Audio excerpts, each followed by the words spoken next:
Fever hit a wall in crunch time, ending Caitlin Clark's rookie campaign. Con. The Indiana Fever's last gasp unfolded during a dizzying fourth-quarter run. Caitlin Clark, sensing playoff elimination fast approaching, drilled a mid-range jumper, and not long after, a step-back three-pointer. With momentum for an upset building, the ball started moving and rare scoring opportunities emerged against the Connecticut Sun's experienced and physical interior defense. For the first time in two postseason games, Clark was orchestrating an Indiana attack that resembled the high-octane group that led the Wnba in offensive efficiency after the mid-season Olympic break. But the Fever, clinging to a 2-point lead with 2 minutes remaining, hit a wall in crunch time Wednesday night that ended its season. Thanks to clutch three-pointers from Wnba and Marina Mabrey, the Sun scored 10 straight points in the closing minutes to claim an 87-81 Game 2 victory at Mohegan Sun Arena and sweep past Indiana into the Wnba Semifinals. Connecticut will face either the Minnesota Lynx or the Phoenix Mercury in the next round.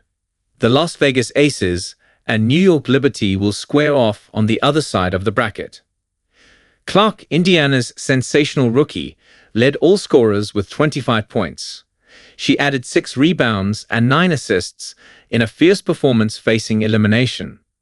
When the game was in the balance, though, Connecticut's defense successfully forced the ball elsewhere, leading to Indiana turnovers and empty possessions that left the 22-year-old guard staring at her first extended break from basketball in well over a year. Basketball has really consumed my life for a year. It will be good for me to reflect back on everything that's happened, Clark said, noting how quickly she transitioned from leading the Iowa Hawkeyes to the National Championship game to becoming the Wnba's #1 pick. I'm going to take some time to myself. This season was special. There were a lot of things this group accomplished that a lot of people didn't think were possible. The off-season will be a little weird for me for the first couple weeks, but I'm sure I'll get bored and pick up a basketball again. Later, when asked if she planned to play overseas before the start of the 2024 Wnba season, Clark deflected with a joke, "I'm going to play golf until it gets too cold in Indiana. I'll be a professional golfer." The season-ending loss opened with Clark and Bonner facing off in several tense exchanges that reflected Indiana's spot on the precipice and Connecticut's desire to avoid traveling to Indianapolis for a Game 3 on Friday. Sun coach Stephanie White said before the game that she wasn't a fan of the Wnba's unusual format for the first round, which forces the higher-seeded team to play the rubber match on the road if it drops one of the first 2 games. "We're always talking about ways we can improve it," White said. "Back in the day, the first one was on the road, and then 2 at home. I didn't like that either. I think the best way is 1-1-1. For us, it's about putting us as a league in position to do that. Nobody likes it." Clark did her best to bring the series back to Gainbridge Fieldhouse, where the Fever led the league in attendance.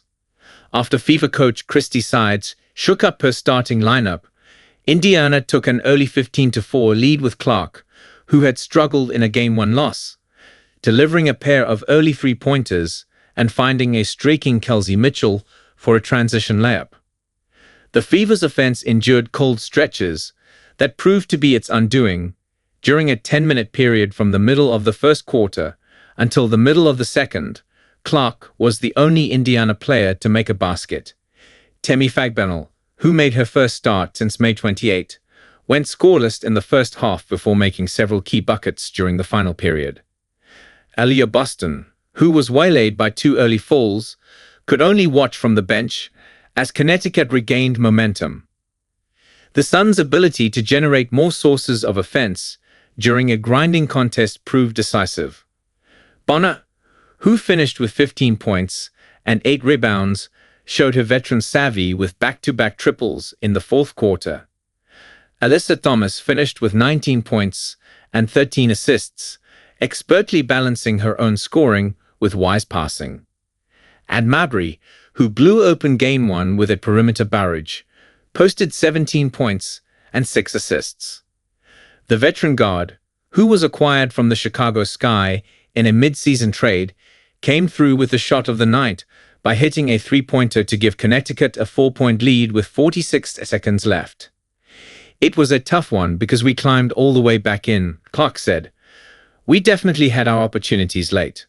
A few miscues. We couldn't quite get over the hump. It's a good little taste of what's possible for this franchise."